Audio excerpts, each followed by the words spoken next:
you have to say for it? What do you gotta say? What do you gotta say for yourself, sister? My cheeks are tensing up. Get the cheekbones down. They need to down that truly. No, I think the problem is I've had too many. I know, me too. Welcome to the Housing Happy Hour, where we talk all things housing In the happiest of hours. with your hosts, Heather Dahm and Lindsay Siren. Welcome to the Housing Happy Hour, where we talk all things housing, including market updates, helpful housing tips, and from time to time, we'll even have special guests. All while sipping on gin and juice. Laid back. With my mind on my money and my money on my mind. So Heather, month of June. Tell me your experiences and what your feedback is in real estate. Honestly, it's still been really strong. I think that unless you have been living under a rock, Which noticed, probably was $700,000. yeah, good call. You've noticed that there has been a shift in the market. However, maybe there have been a few price reductions. We maybe aren't seeing multiple offers on every single house. We probably aren't seeing $100,000 over on purchase price. But what we are seeing are realistic buyers, realistic sellers, and I think it's actually brought a lot of buyer confidence back into the market. Wow, I love that. Tell me a little bit more about the confidence. Well, I think before, last year it was such a crazy market, and I think buyers were almost trepidatious about getting into the marketplace, buying a property. They felt like already before they could even get their foot in the door, they would already be bought out by other offers. Whereas now, maybe interest rates are a little bit higher. However, they're feeling like they can actually have a name in the game and are able to be a part of, buying a property out here. I think we were all surprised and shocked because the market did feel like it kind of changed overnight. Overnight. And I'm like, okay, we went from multiple offers, like 10 offers all over asking, to crickets. Yeah. I'm like, what the heck happened? I think we saw that in May a lot and in June. Yeah. And we were kind of having to reset expectations to our sellers and tell them, listen, the market that was 3 months ago really isn't the market that is today. The good news that I always try to look at the positive, or glass half full, if you will, that now more buyers are out with realistic expectations, and so are sellers if they have an experienced agent, helping them through the process. What have you experienced with your buyers these last couple of months in this shifting market? That's a great question because I feel like buyers did retreat for quite some time during the past year and a half just because it was really difficult for them to get their offers accepted. So they just said, hey, we're gonna bow out. As of 4th of July, actually, one of my really good buyers who were very motivated but just struggled getting accepted came back to the table and they called me and they're like, hey, look, we found a house. We want this house. We need to sell ours, but we're ready to go. And within 5 days, I opened escrow on 2 houses. That's great. Yeah, Good for you, thank girl. you so much. Cheers. And it was really crazy because we're talking both how sellers are affected in this market as well as what is different for buyers. Right. And I was able to kind of corner the market. So we got the house that they made an offer on. It was sitting on the market for 20-ish days, under asking, contingent. We weren't even on the market yet. So we listed their house and got multiple offers over ask within that weekend. Ended up getting a cash buyer, no contingencies, EMD, hard, day one. Yeah. Like the absolute best offer that you could have ever hoped for within 4 days. So you ask the question well, how did they get so lucky in getting an offer on their house within 4 days, but this house didn't have anything for 20 days? So I think that really goes back to location and price point. I was just gonna say, it goes back to the basics. You're really gonna need to set everyone's expectations, I think, especially in this market.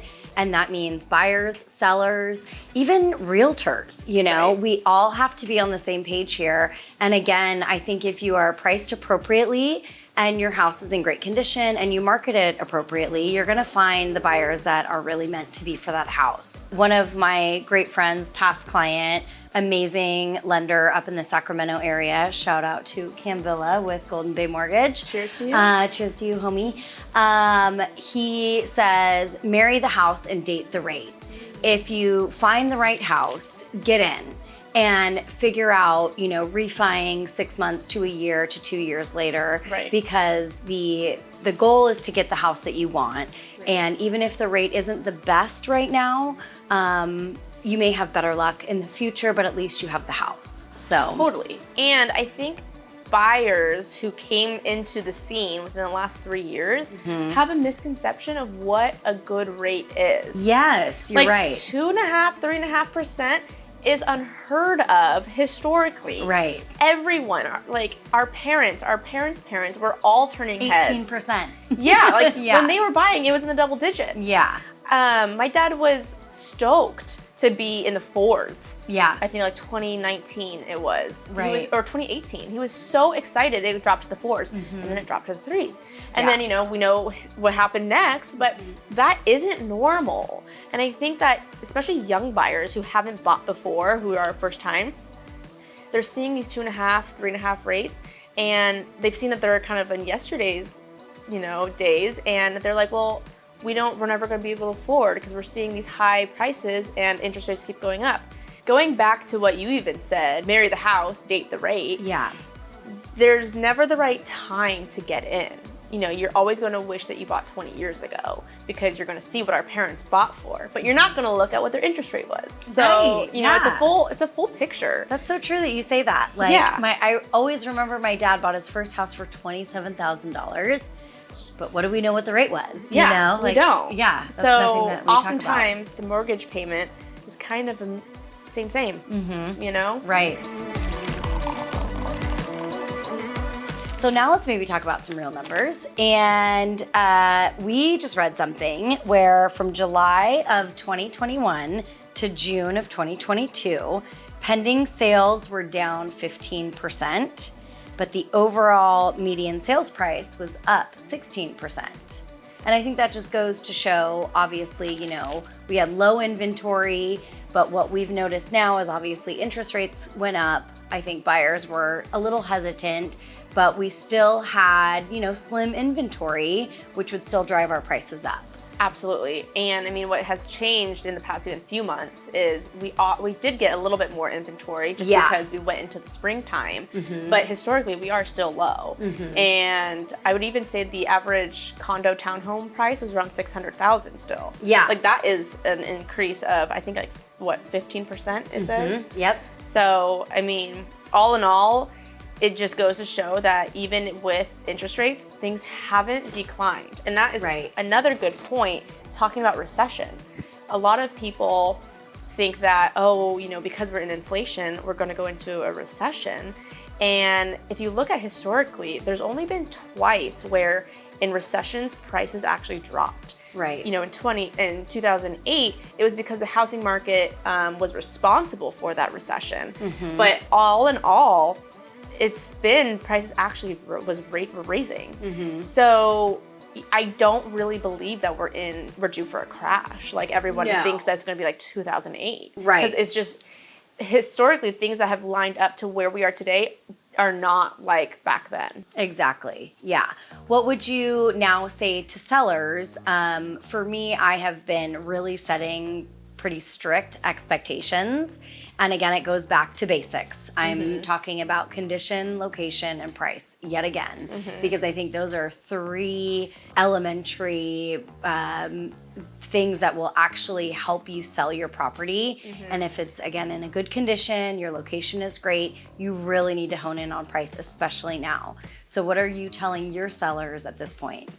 Well, I think that's a great question and lead into how do we adapt to this new market. Yeah. I think it's very important, being that we are the professionals in this industry, that we give them, some stats and historical points of what it has been for the past 2 years and what we are seeing today. And then, guide them accordingly. A lot of times sellers aren't keeping up with stats the way that we're seeing it. Right. Or they're not live in it where they're feeling all of a sudden no buyers are coming to our open houses or no buyers are coming with offers. We have to set that expectation of, hey, look, I know you may want 1.2, but maybe not listing at 1.2. Maybe listing a little lower so that you're drawing in more buyers who are qualified for lower price points and higher price points. Like I said again, with setting expectations, like we should set expectations with sellers to be able to pivot just as we've pivoted, you know, since 2020. Here we go. Pivot. Pivot. Pivot. Our broker always says the analogy of, you know, cast your fishing lure down far enough where you can attract buyers of multiple price points so that you can create that, you know, offer situation. Just like on all the dating websites, just make your range really What big. What you is know, the dating website? More fish in the sea or Oh, plenty of fish. plenty of fish, Yeah, right? you Cast know? that lure, grab Cast them the fish. lure. Let's get the 20-year-olds. Who cares? All right, up to 60, whatever. It. You know, see what we get. Thank you guys so much for joining us. This has been so much fun. I hope it's been informational for everyone, and we can't wait to show you what's coming next. And if you have enjoyed this series, please click and subscribe for our upcoming episodes because we have a lot of fun to unfold for you. And it looks like our drinks are finally, well, done. So it sounds like our episode is over, but we will catch you on the next one. Cheers. Cheers. Okay, thank you so much. I don't want to thank you because we're doing it together. Okay. How? Just blow snot out my nose. Sorry. Not ladylike of me. Be in the bloopers, please.